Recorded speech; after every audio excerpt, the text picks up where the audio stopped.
Če se pogajanja ne bodo premaknila z mrtve točke, bi policisti lahko stavko napovedali že v ponedeljek. Manca Turk. Slab mesec pred volitvami policisti zaostrujejo svoje aktivnosti. Zaradi vladne strani, ki da zavlačuje pogajanja, oba sindikata rožljata stavko. Vlada se pravi ne izpolnjuje svojih obljub, daje občutek zavlačevanja.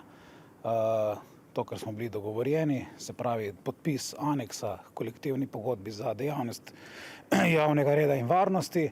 Ključno je izmensko delo, nadurno delo, počitki. Pa pravica do odklopa, odškodninska odgovornost delodajalca, ureditev kariernega sistema. A vlada, tako sindikalista, namesto aneksa predlaga zgolj podpis dogovora. Ki nima pravne zaveze, ni izvršljiv.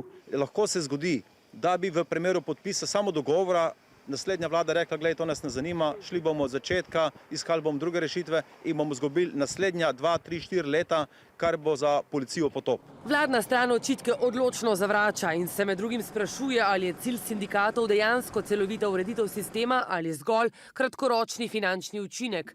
S pogajanji bodo nadaljevali prihodnjo sredo in če Toplak računa, da bodo z vlado vendarle dosegli dogovor. Verjamemo, da bomo prišli do točke, da bo tudi vladna stran rekla, ok, strinjamo se vsem. V policijskem sindikatu ostajajo bolj črnogledi.